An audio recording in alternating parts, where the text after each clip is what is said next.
بسم اللہ الرحمن الرحیم۔ دولت سر اونچا کیے بغیر نہیں رہتی۔ جو شخص برائی سے آگاہ نہیں وہ ضرور اس میں گرفتار ہوگا۔ مجھے وہ آدمی پسند ہے جو مجھے میرے نقائص بتائے۔ اللہ تعالیٰ کسی شخص کو اس وقت تک ذلیل نہیں کرتا جب تک اس کی برائی حد سے نہ گزر جائے۔ اپنے ہمسائے سے نہ جھگڑو کیونکہ نیکی رہ جاتی ہے اور لوگ چلے جاتے ہیں۔ موت کا حریص بن، تجھے حیات عطا ہوگی۔ تنہائی برے ہم نشینوں سے راحت ہے۔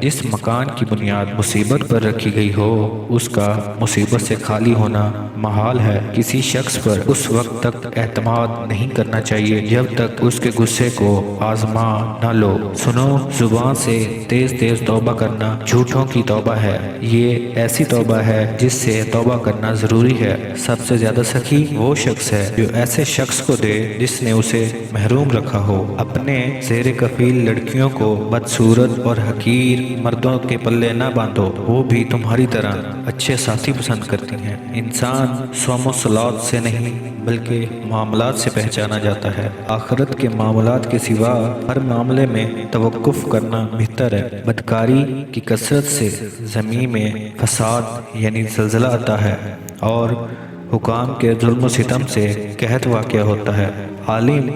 جو عالم دنیا سے محبت رکھتا ہے تو دین کے معاملے میں اس پر اعتبار نہ کرو۔ کام صرف وہی کرو کہ اگر تمہیں کام کرتے وقت کوئی دیکھ بھی لے تو تم کو ناگوار نہ گزرے۔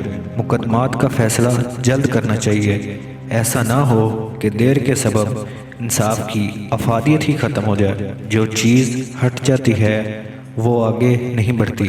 توبہ کی تکلیف سے گناہ کا چھوڑ دینا زیادہ آسان ہے۔